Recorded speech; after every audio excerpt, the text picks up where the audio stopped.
It's Now, very even true. saying this right now, like this, the work still gets done. It's not about like work, but the problem is when clients communicate too much, it does eat into that kind of like that, not that we count our hours, but that kind of like availability to put that effort into the work in the client.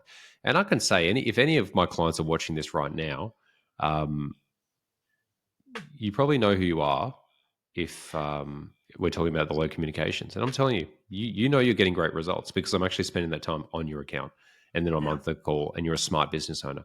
I don't have any clients at the moment who are over communicating, but if you do see this in the future, I'm telling you right now, this will be ruining your management. It gets in the way because Hmm. the more you communicate, the more like random like side quests you're creating that confuse the specialist, confuse the company rather than just going, here's our objective, move towards it.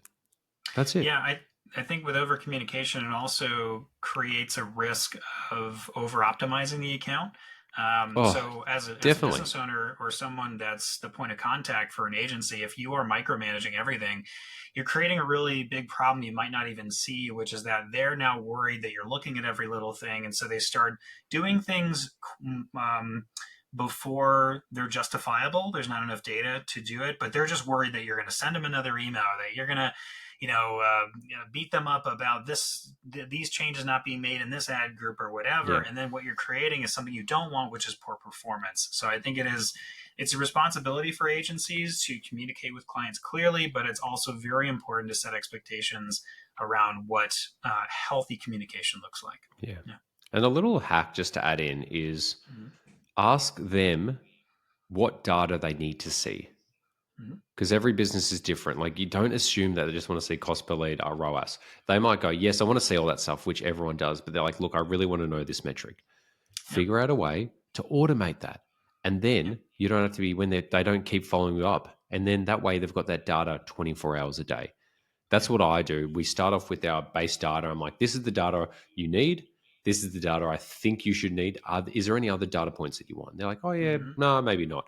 Every client call I have, hey, like, we've noticed this data. Is that something that's actually important to you? Yeah, that actually is important. Cool. I'm going to automate that. So that's available to you 24/7. If you've got a Yeah. meeting in 15 minutes and you need that data for the call, you've got it there because Mm-hmm. that's a big thing that actually comes in the future is the reporting aspect and certain points that might take you 45 minutes to an hour to get that data, which is what's crazy is you could spend that 45 minutes to an hour once to automate that data into a spreadsheet or a dashboard and it's there forever. So a Yep. lot of these client emails in the future usually come from like them wanting to know things. It's usually database rather than insight based. Create a way to automate it and that will shortchange it. But that comes from a question of going, what data is actually really important to you? They will say they don't know. Honestly, they'll say they don't know or just this thing. As time goes on, you've got to go, it seems like this data is important to you. Is it? And they're like, no, or yes. And he's like, would you like me to automate that? That would be amazing. But then don't go into like creating automations for every data point because then there's too many that don't use it. So just really, once again, Yep. use that intelligence inside of you to go, they've been mentioning that this data is really important. I'm manually pulling this. Why not just Mm-hmm. spend half an hour figuring out how to just put it into a place and it's done there forever? Yeah, but ask, don't assume. Yeah, That's really no important. assumptions, Yep. guys. Don't be an ass. Don't Assumption. be an ass. All right, so we're out of time, but I did say there was three things. I only got to two, so I'll just really fast to the Cliffhanger, third mate. one here. Cliffhanger, No, or no, not for our audience. No. Okay, this is going to be like a 10-second thing. So it's the last point here. So assess the data readiness.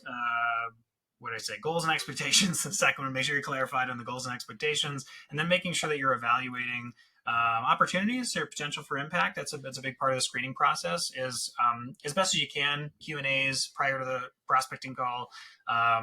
Real time, just double checking things. So look for opportunities, easy wins, product feeds, seasonal spikes. Big campaigns are spending and not getting any good results, whatever that means for the client.